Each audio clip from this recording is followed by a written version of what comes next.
Hari ini orang sudah tidak lagi mulai hilang perhatian orang terhadap Palestina. Sekarang sudah mulai tidak ada. Bapak Ibu boleh cek sekarang di mana-mana. Bapak Ibu boleh cek di televisi, boleh cek di media sosial, baik di Facebook dimanapun, sekarang sudah berkurang jauh. Kalau dibilang 50%, tak sampai lagi 50% orang memperhatikan Palestina hari ini. Kenapa demikian? Ya karena seperti yang kita rasakan hari ini, orang sudah mulai capek dengan masalah Palestina. Padahal justru malah semakin brutal. Coba perhatikan orang-orang muslim yang di atas, yang pemegang pemangku jabatan, bukan hanya di Indonesia, di mana-mana. Termasuk kerajaan Saudi Arabia misalkan, perhatian mereka terhadap Palestina, negara-negara Islam hari ini itu berkurang sedikit demi sedikit.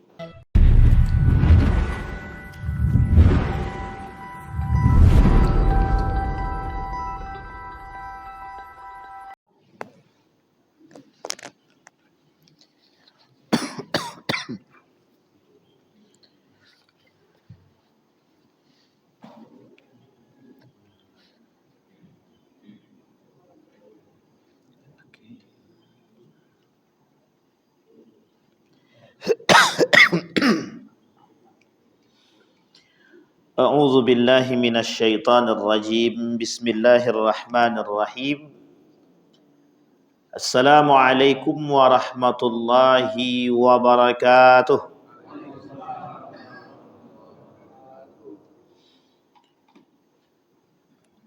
Alhamdulillahi rabbil alamin. Alhamdulillahilladzi hadana lihadza wa ma kunna linahtadiya laula an hadana Allah. Ashhadu an la ilaha illallah wahdahu la syarika lah wa ashhadu anna Muhammadan abduhu wa rasuluh la nabiyya ba'd. Allahumma salli wa sallim wa barik ala hadzal nabiyil karim. Allahumma salli ala Muhammad wa ala ali Muhammad fil alamin innaka Hamidum Majid. Ya ayyuhan nasu taqu rabbakumul ladzi khalaqakum min nafsin wahidah wa khalaqa minha zawjaha wa batha minhuma rijalan katsiran wa nisaa'a wattaqullaha alladzi tasaaluna bihi wal arham innallaha kana 'alaikum raqiba. Wa qala Allahu ta'ala wa idh yaqulul munafiquna wal ladzina fi qulubihim maradun ma wa'adana Allah wa rasuluhu illa ghurura. Sadaqallah. Puji syukur kehadirat Allah atas limpahan rahmat dengan mengucapkan alhamdulillahirabbil alamin. Bersolawat kepada Nabi dengan mengucapkan Allahumma salli ala Muhammad wa ala ali Muhammad fil alamin innaka Hamidum Majid. Baik Bapak Ibu sekalian yang berbahagia, di subuh hari ini mudah-mudahan Allah limpahkan rahmat dan karunia-Nya kepada kita. Allah sehat-sehatkan kita, Allah jadikan kita keluarga yang sakinah mawaddah warahmah, anak-anak yang saleh dan salehah yang selalu berada dalam lindungan Allah dan dalam ketaatan kepada Allah. Orang tua kita yang telah mendahului kita, Allah tempatkan tempat terbaik di sisinya. Allah kemudian menerima amal ibadahnya untuk orang tua kita yang masih hidup. Semoga Allah berkahi, Allah kuatkan, Allah sehatkan, Allah taatkan, Allah istiqamahkan dalam ketaatan termasuk kita semua. Amin ya rabbal alamin. Baik Bapak Ibu sekalian yang berbahagia, subuh hari ini menggantikan Ustadz Hasbullah kalau saya tak salah kata Pak Imam. Itu siapa tuh? Pokoknya dia yang berhalangan hadir. Termasuk kemarin Selasa saya juga izin karena memang tepar Pak. Jadi agak tepar sedikit, jadi saya mohon izin karena memang sakit, asam lambung naik. Jadi kalau asam lambung naik ini agak apa sedikit ya, agak sensitif nampaknya. Baik Bapak Ibu sekalian yang berbahagia. Baik. Nah, di subuh hari ini kita akan coba lanjutkan kajian kita dalam kajian An-Nifaq wal Munafiqun tentang kemunafikan. Kemarin kita sampai pada nomor yang ke-13. Nomor 13 tentang sifat orang-orang atau karakteristik orang-orang munafik di dalam pandangan Dr. Aid Al-Qarni. Nah, sampai pada nomor 13. Kita ulang sedikit nomor 13 itu. Di nomor 13, kata Dr. Aid Al-Qarni, salah satu penyebab orang-orang itu atau salah satu karakteristik orang-orang yang munafik itu bukan munafik secara sifat, tapi dia nifak secara i'tiqad, berkeyakinan. Dia yang lisan dia mungkin tak munafik tapi hati dia munafik. Nah, ini yang menjadi masalah. Kemudian sebaliknya, dia mungkin secara sifat dia juga munafik tapi secara keyakinan juga munafik. Jadi dua-duanya dia dapat. Nah, orang-orang seperti ini, kata Dr. Aid Al-Qarni, itu perlu adanya antisipasi karena itu penyakit. Dan obat bagi orang-orang yang munafik ini, itu kata Dr. Aid Al-Qarni, paling tidak itu harus rajin-rajin berzikir. Karena kalau rajin dia berzikir, betul dia ingat, dia memang harus dipaksa. Kalau tak dipaksa tak. Kalau tak dipaksa tak bisa. Tapi kalau dia masih berduduk dengan para kaum munafik yang lain, maka agak sulit untuk mengobati dia itu. Atau bisa jadi memang tidak akan terobati karena duduknya sama orang-orang munafik. Maka tak salah ketika ada lagu tombok hati ono 5 perkorone, inilah bahasa Jawa pula kita. Jadi ada obat hati ada 5 perkaranya, itu salah satunya memang harus duduk dengan orang-orang saleh. Setidaknya duduk dengan teman-teman yang memang selalu mengantarkan kita kepada jalan yang lurus. Kalau tidak sulit itu. Baik, kata Dr. Aid Al-Qarni yang ke-13 itu adalah melakukan takhzil. Takhzil itu adalah meremehkan, merendahkan, menakut-nakuti dan menelantarkan kaum muslimin lalu mengunggulkan orang-orang kafir. Bahasa lainnya sederhananya begini, loyal kepada kafir tapi tak loyal kepada muslim. Nah, itu lebih tepatnya itu. Loyal kepada kafir tapi tak loyal kepada muslim. Baik kepada orang kafir tapi tak baik kepada orang muslim. Memuji orang kafir tapi tak memuji orang muslim. Cinta kepada kafir tapi tak cinta kepada muslim. Bersahabat dengan orang kafir tapi tak bisa bersahabat dengan orang muslim. Bertetangga baik dengan orang kafir tapi tak bisa bertetangga baik dengan orang muslim. Itu sama itu. Sama. Apa yang menjadi penyakit dalam diri mereka? Atau lebih mengungguli kekafiran daripada orang muslim itu sendiri, atau mengungguli orang kafir daripada orang muslim. Kita ambil contoh cara yang disebut dengan mengungguli itu begini. Negara yang kita ambil ini adalah negara yang cukup baik misalkan. Salah satunya Inggris. Misal, negara Inggris itu lebih baik loh daripada negara Indonesia. Dari segi apa? Dari semua segi. Dari pendidikannya, lebih-lebih di Inggris itu kata dia, itu lebih baik daripada Indonesia itu dari segi penerapan hukum Islamnya. Mereka tak perlu embel-embel Islam, tapi nilai-nilai keislaman kami nampak di sana. Sementara Indonesia ini kata dia, negara yang Muslim mayoritas, tapi kita tak pernah lihatlah orang-orang berakhlak dan menjalankan nilai-nilai agama. Itu satu contoh. Mengungguli negara kafir daripada, atau mengungguli orang-orang kafir daripada orang-orang muslim. Si anu itu tak muslim dia, tapi akhlak dia baik. Awak muslim berhijab, solat rajin, tapi akhlak awak tak baik. Itu sama tuh. Sama orang-orang seperti itu tuh. Takhzil, yang suka melakukan atau memuji orang-orang, karena memang ada aspek lain gitu. Ditambah kalau ada aspek kepentingan, wah itu sangat baik sekali. Dia orang kafir dia, tapi rajin dia sedekah. Tidak muslim dia, tapi sering dia bantu, sering dia sedekah. Dia tak tahu orang kafir kalau bersedekah itu mohon maaf. Biasanya ada maunya. Orang non muslim, kita ambil misalkan orang-orang yang punya kepentingan, orang kaya yang punya kepentingan non muslim lagi, itu mesti ada yang dimau. Tidak mungkin tidak. Sulit kalau kita mengatakan tidak ada tidak maunya, itu tidak ada. Sulit. Aku akan bantu kau untuk pemilu gitu. Pokoknya jor-joran aku bantu pemilu gitu. Masalahnya mesti ada sesuatu di belakang itu. Setidaknya untuk mengamankan bisnis dia dulu. Itu mesti begitu. Masa ya aku bantu cuma-cuma? Kan tidak mungkin tuh Pak. Sementara kita mengunggulkan dia. Coba lihat dia baik sekali, dia bantu. Dia muslim tak pernah bantu saya. Hanya karena tak membantu dia, karena ketidaktahuan dia terhadap orang tersebut, apakah orang tadi sudah membantu orang lain dan lain sebagainya, dia kemudian mentakzil orang-orang muslim yang lain. Merendahkan orang-orang muslim, merendahkan orang-orang beriman, menjatuhkan martabat orang-orang beriman sama, menjatuhkan martabat orang-orang saleh nanti ada di nomor sekian, di nomor 16 itu begitu. Sama. Kemudian menelantarkan, menakut-nakuti sama. Menakut-nakuti sama seperti hari ini. Hari ini itu yang menakut-nakutkan kita itu bukan orang non-muslim, bukan orang kafir, tapi yang menakut-nakutkan kita itu ya orang-orang Islam itu sendiri. Kita ambil contoh. Ketakutan orang Islam hari ini, ketakutan orang-orang yang beriman hari ini adalah ketika mereka takut akan keluar daripada akidah yang lurus. Tapi yang menakutkan orang-orang Muslim dan mukmin itu ya jelas orang mukmin sendiri. Hanya saja program dan proyek itu bukan punya orang mukmin. Program atau proyek itu bukan punya orang Muslim.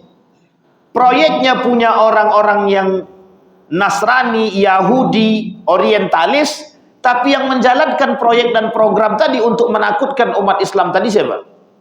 Orang Muslim. Kita hari ini punya penyakit dan punya musuh. Musuh kita banyak hari ini. Dari aspek kemunafikan itu musuh kita, liberalisme, pluralisme, sekulerisme, feminisme, materialisme, rasionalisme. Itu musuh kita hari ini. Yang membawa program itu ke sini, yang membawa proyek itu ke sini itu orang-orang Muslim. Yang punya proyek, yang punya program orang-orang non-Muslim. Nah, ini harus dipahami Bapak Ibu. Orang Muslim sendiri yang menakutkan kita. Orang Muslim sendiri yang merendahkan kita. Orang Muslim sendiri yang menjauhkan kita. Contoh aspek tasyabuh saja. Itu salah satu contoh. Sekarang itu jualan tradisi diperjualbelikan kemudian digandeng dengan agama atau dibandingkan dengan agama. Itu sangat-sangat laris untuk diperjualbelikan. Artinya apa? Ketika aspek tradisi kemudian dibandingkan dengan aspek agama, ini akan menjadi sesuatu yang mohon maaf, dibenturkan. Tahu dibenturkan Bapak Ibu ya? Jadi pilih mana? Bapak pilih mana? Pilih agama atau pilih adat gitu. Dalam hukum sholat kami pilih agama, dalam hukum sosial kami pilih adat gitu. Nah, itu tak bersatu, tak nyambung. Berarti secara tidak langsung dia sudah kena penyakit sekulerisme itu. Penyakit sekulernya sudah masuk. Artinya apa? Dia lebih condong untuk menggunakan nilai adat daripada nilai agama. Tapi agama mengatakan kalau tidak bertentangan adat dengan agama, maka tidak ada masalah. Tapi kalau bertentangan nilai adat dengan nilai agama, maka yang harus dipakai adalah nilai agama. Itu poin penting itu yang tidak boleh dihindari. Hari ini tidak begitu. Ketika nilai agama bertentangan dengan nilai adat, itu yang diambil nilai adat demi toleransi, demi kebersamaan, demi perdamaian. Tapi kita kesampingkan, kadang-kadang ada kaitannya dengan nilai akidahnya. Itu menjadi persoalannya. Tradisi yang berkaitan dengan akidah dan bertentangan dengan akidah Islam atau akidah yang sesungguhnya itu mesti tidak boleh kita ikuti. Itu mesti tidak boleh itu. Apa contohnya? Banyak contohnya. Sinkritisme itu tidak boleh sama kita. Meskipun kita Islam tapi tak boleh. Menyembah itu tak boleh. Bersimpuh berlebihan kita tak boleh. Bersimpuh kepada orang tua boleh, tapi berlebihan itu tidak boleh. Harus dari ujung sampai sana, menyungkurkan badan. Itu tidak boleh. Patuh kepada orang soleh, mohon maaf, taat kepada orang soleh, baik. Menghormati orang soleh, baik. Ta'zim kepada orang soleh, baik. Tapi ta'zim kepada orang soleh yang berlebihan itu tak baik. Karena ada salah satu tradisi kerajaan. Salah satu tradisi kerajaan itu, mohon maaf, raja tadi itu lebih tinggi daripada menteri-menteri dia, lebih tinggi daripada prajurit-prajurit dia atau panglima dia. Itu kalau panglima dia datang, itu harus pakai protokoler. Panglima saja mau ketemu raja harus pakai protokol gitu. Harus penasehatnya dan lain sebagainya baru sampai kepada raja. Dan itu ketika mereka menghormati raja itu berlebihan. Nah, tradisi ini tak bisa dimasukkan dalam Islam. Islam tak pengen begitu. Islam itu dia menghormati, menta'zimi, ta'zim. Sehingga mohon maaf, Ka'bah saja, Ka'bah yang begitu berkahnya, tapi kalau ada orang yang melebihi ta'zim dia kepada Ka'bah daripada kepada Allah, itu tak boleh. Bahkan ketika melakukan kesyirikan di Ka'bah pun diharamkan. Mengambil kain kiswah untuk hal-hal yang tidak baik itu juga diharamkan. Artinya apa? Sesuatu yang sudah jelas keberkahan dia saja, itu tidak boleh ditakzimkan atau berlebihan, itu tidak boleh. Berlebihan ya tak boleh. Kecuali niatnya karena Allah, itu lain cerita. Karena memang doa ketika melihat Ka'bah itu salah satunya adalah mengazimkan, membesarkan, mengagungkan daripada Ka'bah. Allahumma zid man syarrafa hadzal bait, man syarrafa hadhil Ka'bah, wa syarrafa man zid hadza tasyrifan takriman wa birra. Itu salah satu doanya, Pak. Nah, artinya apa? Kita tidak boleh berlebihan, itu tidak boleh. Berlebihan, ghulu kalau bahasa agamanya disebut dengan ghulu, itu tidak boleh. Baik Bapak Ibu sekalian yang berbahagia. Nah, hari ini kita sedang berada pada posisi itu. Hari ini kita harus bisa memilah-milah. Pilahkan betul, dipilih-pilih betul, difilter betul. Kenapa kita harus filter? Karena kalau kita tidak mengerti mana yang harus kita pilah-pilah, itu kita terjerumus, ditakutkan kita masuk dalam golongan-golongan orang munafik tadi. Oh, kami ini termasuk orang-orang yang meninggikan adat. Boleh, tak masalah, asal tak bertentangan dengan agama. Itu saja. Islam itu sederhana, tidak perlu dipersulit. Islam itu sudah mudah, tapi jangan dimudah-mudahkan betul. Karena Islam ini mudah, dicari celah untuk memudah-mudahkan betul. Nah, itu yang menjadi masalah. Baik, itu yang ke-13. Menelantarkan kaum muslimin sama. Itu maksud menelantarkan itu seperti kejadian kita hari ini. Hari ini orang sudah tidak lagi mulai hilang perhatian orang terhadap Palestina. Sekarang sudah mulai tidak ada. Bapak Ibu boleh cek sekarang di mana-mana. Bapak Ibu boleh cek di televisi, boleh cek di media sosial, baik di Facebook, dimanapun sekarang sudah berkurang jauh. Kalau dibilang 50%, tak sampai lagi 50% orang memperhatikan Palestina hari ini. Kenapa demikian? Ya karena seperti yang kita rasakan hari ini, orang sudah mulai capek dengan masalah Palestina. Padahal justru malah semakin brutal.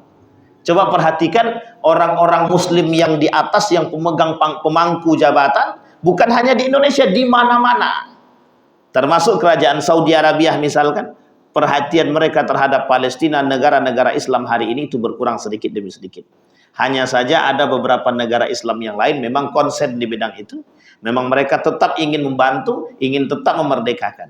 Coba bayangkan hari ini kita mulai lemah permasalahan saudara kita yang ada di Palestina. Semua orang hari ini mulai melemah. Kenapa? Tak ada lagi yang posting tentang Palestina.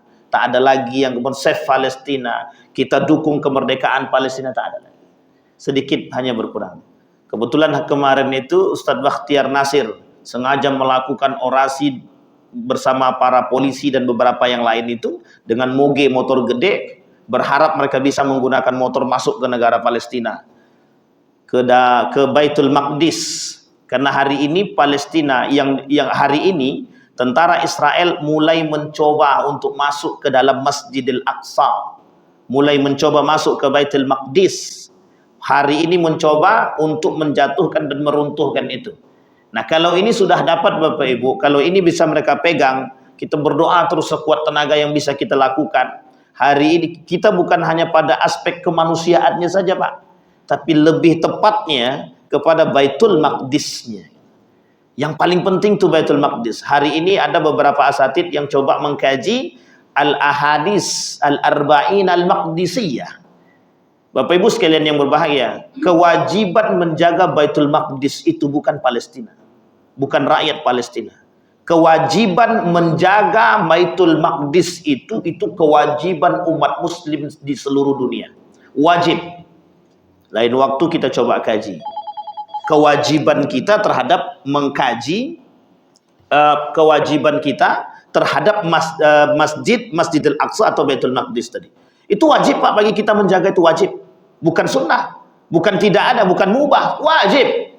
Bukan rakyat Palestina saja yang wajib menjaga itu karena mereka kebetulan tinggal di sana. Mereka akan pertaruhkan itu, nyawa mereka. Kenapa rakyat Palestina itu mempertaruhkan jiwa mereka? Demi yang mereka pertaruhkan bukan tanah Palestinanya.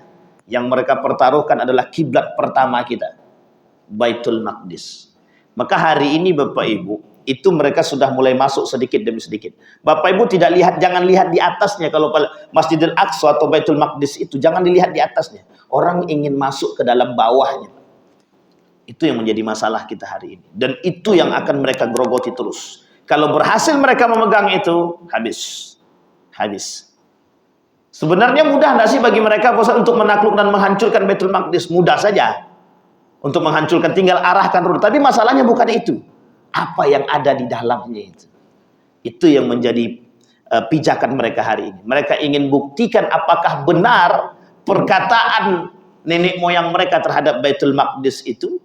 Apakah benar apa yang disampaikan oleh para imam-imam mereka terhadap Baitul Maqdis tadi? Apakah betul ketika mereka bisa mendapatkan isi daripada itu tadi, mereka bisa memegang dunia? Konteksnya cuma satu. Maka ketika mereka berhasil memegang itu, maka akan muncul yang disebut dengan agama Ibrahim. Bukan agama yang lain, tapi agama Ibrahim. Kalau agama Ibrahim ini sudah mereka pegang, sudah betul-betul bisa berjaya, maka seluruh agama yang lain akan mengikuti apa perkataan mereka. Nah, ini menjadi masalahnya Bapak Ibu. Sehingga nanti namanya Ibrahimic religion. Berat Bapak Ibu masalah Baitul Maqdis ini, Masjidil Aqsa itu tanggung jawab kita, bukan mereka. Jadi sejauh Bapak Ibu masih membeli produk-produk Israel, berarti Bapak Ibu masih mendukung orang-orang Israel. Produk Yahudi atau Israel sama. Baik Bapak Ibu, kembali kepada laptop kita tadi tentang manusia munafik tadi.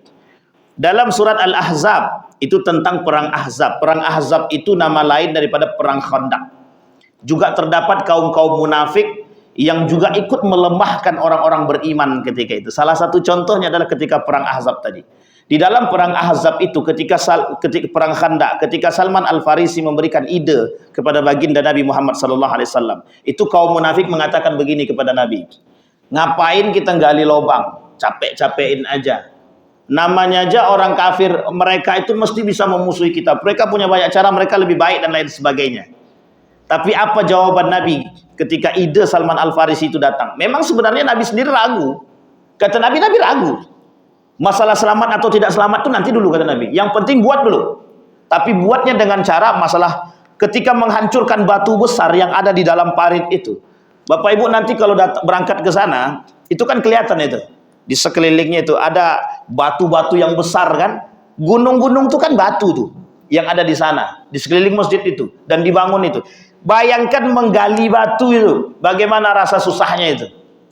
Dan sampai kaum munafik itu mengatakan dan merendahkan dan meremehkan kaum-kaum mukmin yang lain itu kan, tidak mungkin kalian bisa selesai dalam waktu yang cepat. Itu pun mesti sulit. Lagian juga sia-sia, pasti pekerjaan ini sia-sia. Tapi ternyata Allah berkehendak lain. Yang dijadikan, yang menjadi masalahnya adalah bukan karena perang, bukan karena khandaknya, bukan karena paritnya, tapi bagaimana kekuasaan Allah datang setelah itu dengan keyakinan yang penuh yang diberikan kepada Rasulullah SAW. Nabi yakin, kemudian Nabi sholat, meskipun dalam keraguan itu, tapi kemudian Nabi laksanakan sholat. Setelah sholat baru terbukti. Yang datang kepada mereka apa? Yang datang kepada mereka apa? Yang datang kepada kaum kafir Quraisy yang ingin memusuhi Nabi apa? Apa yang terjadi? Apakah mereka berhasil melewati Khandaq, parit? Mereka tak berhasil. Kenapa tak berhasil? Mereka justru bermalam.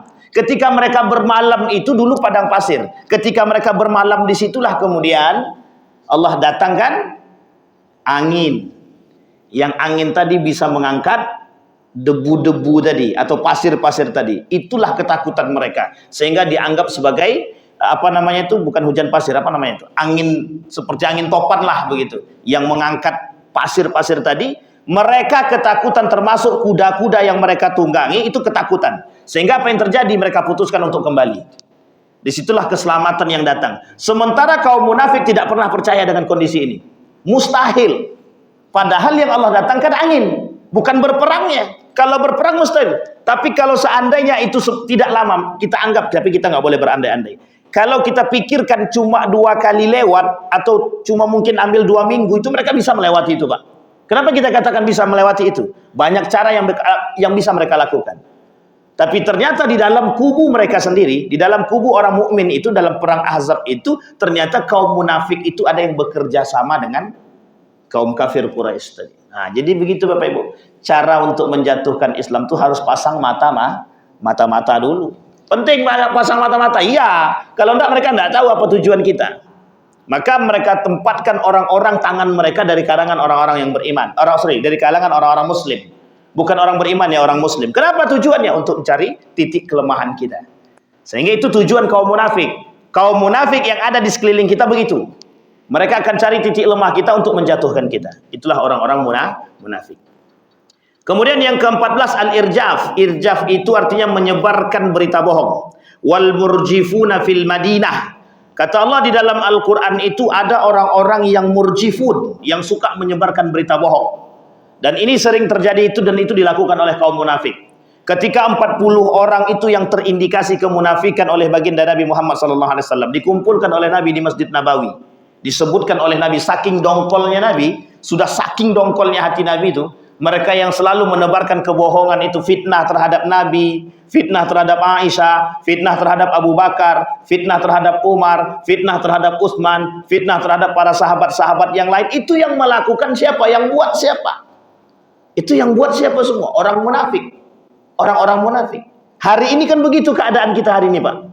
Kita dibenturkan dengan satu dengan yang lain itu hanya karena kebohongan.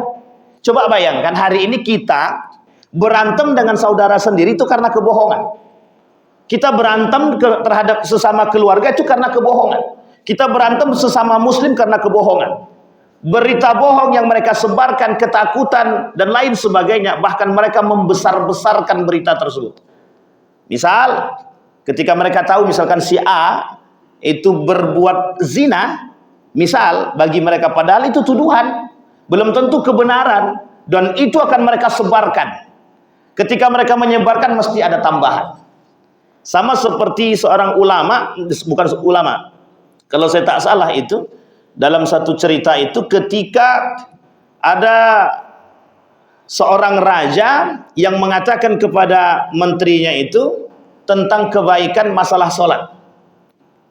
Kata beliau, tolong karena kita dalam perjalanan, maka sebisa mungkin permasalahan sholat ini kita jamak sedemikian rupa. Artinya kita persingkat dengan gaya jamak tadi. Muncul kaum munafik. Dia dengar, apa yang dia dengar itu tidak sama dengan apa yang dia sampaikan. Raja itu mengatakan kita jangan sholat, gitu. Jadi yang didengar apa, yang disampaikan apa. Begitu hari ini. Yang didengar seperti apa, yang dia sebarkan karena kebencian, karena ketidaksukaan, itu yang disebarkan lain. Sehingga yang terjadi apa? Fitnah.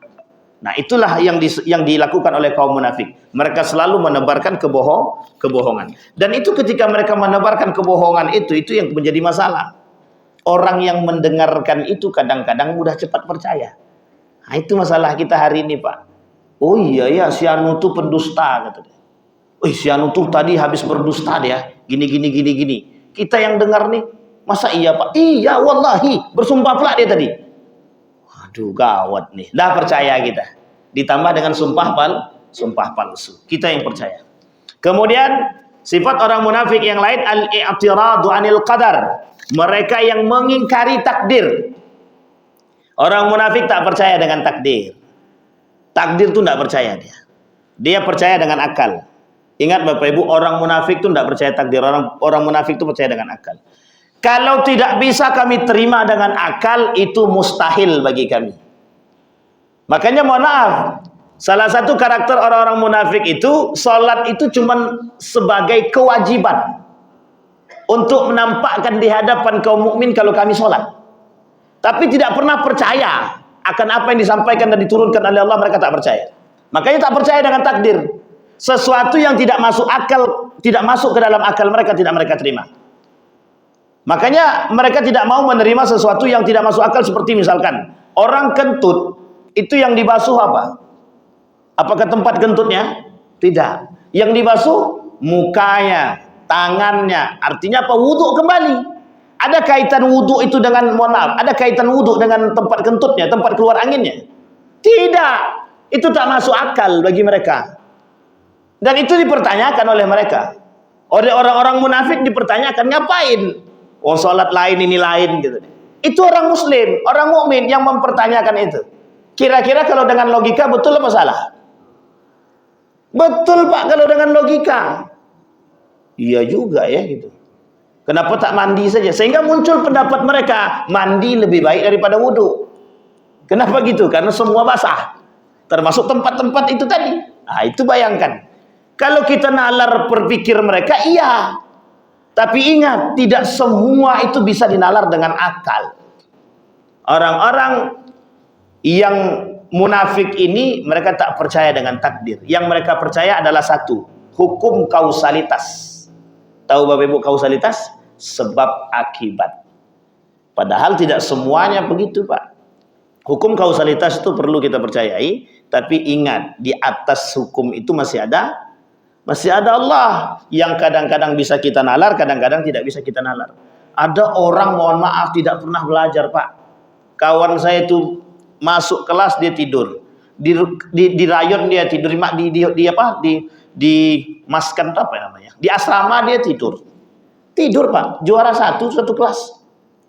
Bahkan nilai tertinggi, Pak, dari 1000 orang angkatan saya, dia panggilan ke-10. Nggak masuk akal tuh, Pak. Ada kawan saya lagi belajar mati-matian, Pak. Alhamdulillah mati-matian. Kelasnya paling akhir. Tahajud dia bangun, belajar dia. Tahajud tuh belajar. Habis sholat tahajud dia belajar. Biasanya orang kalau sudah begitu, mesti kalau kegigihan itu, mohon maaf, tidak ada orang-orang yang sudah semangat belajar, sudah rajin itu mesti akan dapat hasilnya kan. Begitulah bahasa logika kita kan begitu. Ternyata tidak. Artinya apa? Tuhan berkehendak lain. Rajin dia belajar, Pak. Tapi mohon maaf itu kelas paling akhir. Kami dari 1000 orang dia panggilan 900 sekian. Dia panggilan. Satu angkatan kami itu 1000 lebih. 1000 lah kalau saya tak salah itu. Di pondok itu. Nah, dia panggilan ke 900 sekian. Padahal rajinnya minta ampun, Pak. Rajin banget. Kalau belajar tuh pokoknya tiada tanding lah kalau rajinnya itu. Tapi yang tadi panggilan atas tadi, belajar tidak. Saya ingat tahu betul karena kita satu kamar, saya tahu. Dia belajar tidak. Kadang-kadang dia cuma mendengarkan sebentar, orang belajar dia tidur. Kalau belajar malam tuh Pak dia belajar. Kami pakai suara. Saya kalau membaca pakai suara dan harus keras biar terekam. Dia tidak, cuma tidur di samping saya, Pak. Baring. Orang belajar malam dia belajar tuh, dia tidur tuh. Lebih hafal dia daripada saya. Coba bayangkan. Artinya apa?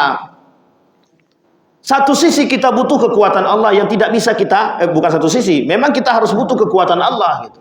Dan Allah yang akan melakukan hal demikian. Ada orang di pesantren tidak pernah belajar, hanya disuruh memasak sama kiainya.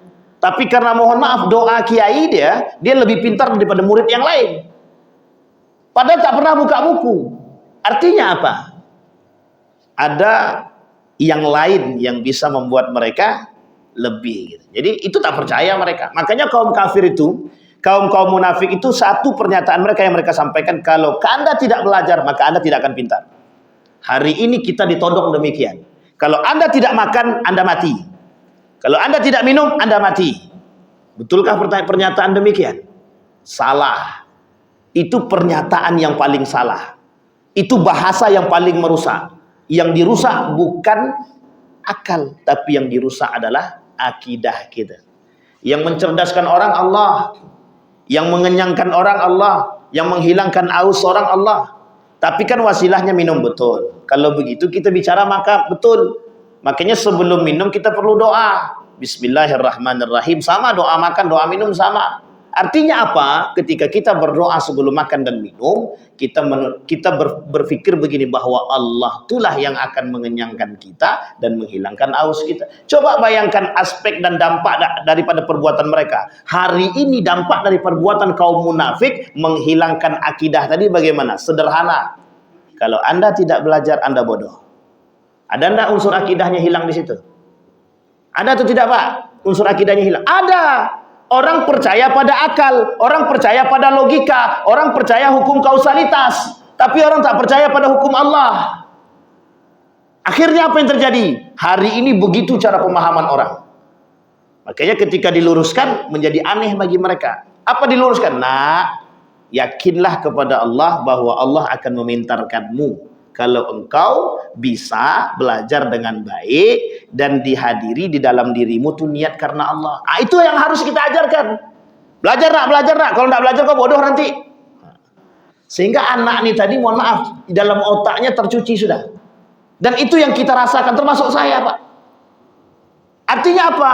Yang kita pahami, kalau yang dipahami oleh anak hasil daripada didikan orang tua tadi, kalau dia tak belajar dia bodoh. Dia akan katakan kepada kawan-kawan dia yang lain, dan termasuk kepada anaknya nanti. Kalau anakku tak belajar, maka anakku bodoh. Kan begitu lagi bahasa dia. Baik Bapak Ibu sekalian yang berbahagia. Padahal tidak demikian sesungguhnya. Yang terakhir, yang nomor 16 Bapak Ibu sekalian yang berbahagia. Yang ke-16 itu al-wuqu fi a'radis salihin. Menjatuhkan kehormatan orang-orang soleh. Ini penyebab Bapak Ibu hari ini, Bapak Ibu sudah melihat dengan mata kepala sendiri. Saling mencaci dan memaki antara satu dengan yang lain. Itu yang mencaci dan memaki bukanlah orang-orang, mohon maaf. Bukan orang-orang biasa, Pak. Orang-orang yang mengerti agama, orang-orang yang belajar. Bapak Ibu sekalian yang berbahagia, siapapun alim ulamanya yang tidak sejalan dengan Bapak Ibu, tak perlu Bapak Ibu caci maki di hadapan orang umum. Muawiyah itu diperingatkan oleh Al-Hasan untuk tidak mencaci maki bapaknya di depan umum. Kemudian apa yang dilakukan oleh Muawiyah? Muawiyah tidak setuju. Muawiyah tetap mencaci maki Ali di hadapan orang-orang atau di hadapan umum. Tapi kemudian Al-Hasan mengatakan, oke, kalau begitu, jangan kau caci maki bapakku di depan kami keluarga dia. Barulah disetujui oleh Muawiyah, Bapak Ibu. Kita tak mengatakan Muawiyah ini munafik. Tapi pada aspek ini setingkat Muawiyah saja. Setingkat Muawiyah. Dan ini masyhur cerita ini. Setingkat Muawiyah masih bisa menjelekkan, mencaci dan memaki Ali bin Abi Thalib yang sama-sama derajatnya seorang sahabat. Bapak Ibu, yang ingin saya sampaikan adalah kita orang yang beriman, tahu kita tak setuju kita dengan satu ustadz, dengan satu dai dan lain sebagainya, kita jangan pernah mencaci maki dia di depan umum. Oh, kalau di dalam halakat kecil antara kita dengan yang lain untuk memberikan tabayun dalam lain cerita, itu terserah Bapak Ibu. Dengan catatan bertabayunlah dengan ilmu, jelaskan dengan ilmu, perdebatkan dengan keilmuan, tapi jangan perdebatkan dengan kebencian. Yang hari ini ditonjolkan oleh umat muslim hari ini, itu kebencian. Bukan tabayun, tapi kebencian. Hari ini yang mereka sebarkan adalah bukan kritikan dan saran, tapi kebencian. Si Anu itu, aku tak suka sama dia. Ustadz apa itu? Nah, disebarkanlah ke depan umum. Habislah kehormatan ustadz. Dan ini terjadi Bapak Ibu beberapa hari yang lalu. Seorang ustadz habis ngisi kajian. Habis subuh. Setelah sholat subuh, habis ngisi kajian, duduk makan bareng. Setelah makan bareng, ada ustadz lain yang ikut ketika itu di situ, langsung disampaikannya, ustadz tuh salah tuh, enggak kayak gitu cara nyampaikannya di hadapan jamaah. La ilaha illallah, saya bilang itu adabnya betul-betul tak ada itu. Coba bayangkan Pak, di hadapan jamaah dia katakan apa? Ustadz tuh salah, enggak kayak gitu itu. Yang benar tuh gini. Sehingga ustadz tadi terpojokkan ya Pak. Jatuhlah kehormatan dia di hadapan itu. Padahal tak salahkah ketika dia duduk sebentar, atau kalau mau memang betul-betul tak sabar untuk membenarkan, ajak dia ke dalam dulu. Masuk ke dalam masjid, atau cari tempat agak sedikit tersembunyi. Sampaikan di dalam, itu lebih baik. Kalau menjatuhkan itu marwah ustadz itu kemana? Hari ini kita begitu Pak. Jadi kita sekarang ini entahlah ya, bagaimana cara berbicaranya kita agak sulit. Kebanyakan manusia munafik sekarang, itu yang pusing kita. Makanya na'udzubillahi min dzalik, semoga kita tak terjerumus Bapak Ibu dalam kemunafikan. Itu berat Bapak Ibu. Sifat nifak ini berat penyakitnya.